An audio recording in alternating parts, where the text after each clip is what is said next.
নমস্কার বন্ধুরা, কেমন আছেন সবাই? আশা করি সবাই খুব ভালো আছেন। আমিও ভালো আছি। আজকে আমার রান্নাঘরে সবাইকে স্বাগত জানাচ্ছি। আজকে আমার রান্নাঘরে কি হতে চলছে দেখুন। দারুণ স্বাদের একটা একটা স্ন্যাক বানাচ্ছি আজকে। তো আলুর চপ বানাবো, তার জন্য আলুগুলোকে প্রথম ধুয়ে সিদ্ধ করে নিয়েছিলাম এখানে। আর একদম পারফেক্ট দোকানের মতো কিভাবে আলুর চপ তৈরি হবে সেটাই তোমাদের সাথে শেয়ার করছি।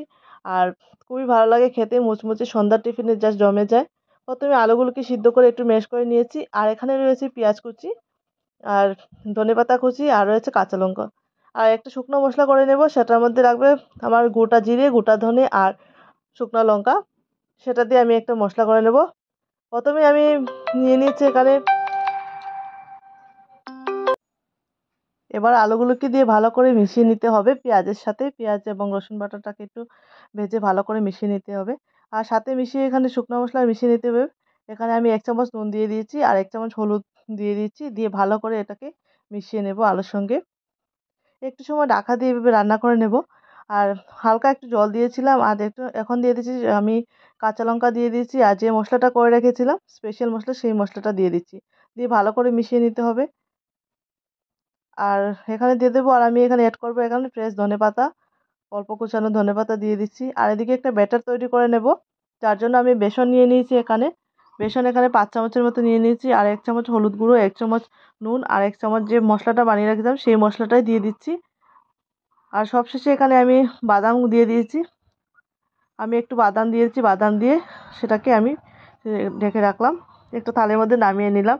আর এদিকে আমার ব্যাটারটাও রেডি হয়ে গেছে এর মধ্যে। আর কিছুটা আমি পটেটো কাটলেটসও বানিয়েছিলাম সঙ্গে, বিকালের আমার টিফিনের জন্য। সেটাও আমি তৈরি করে নিয়েছি এই যে। আর আলুর চপগুলো এইভাবে এইভাবে করে তৈরি করে নেব এবার। একটা পলিথিনের সাহায্যে এভাবে হাতে চাপা দিয়ে খুবই তাড়াতাড়ি হয়ে যায় এবং খুবই সুন্দর হয়ে যায়। একদম রেডি হয়ে যাচ্ছে চপগুলোকে আমি এক ব্যাটারের মধ্যে চুবিয়ে এইভাবে। তারপর আমি সাদা তেল গরম বসিয়ে দিয়েছিলাম।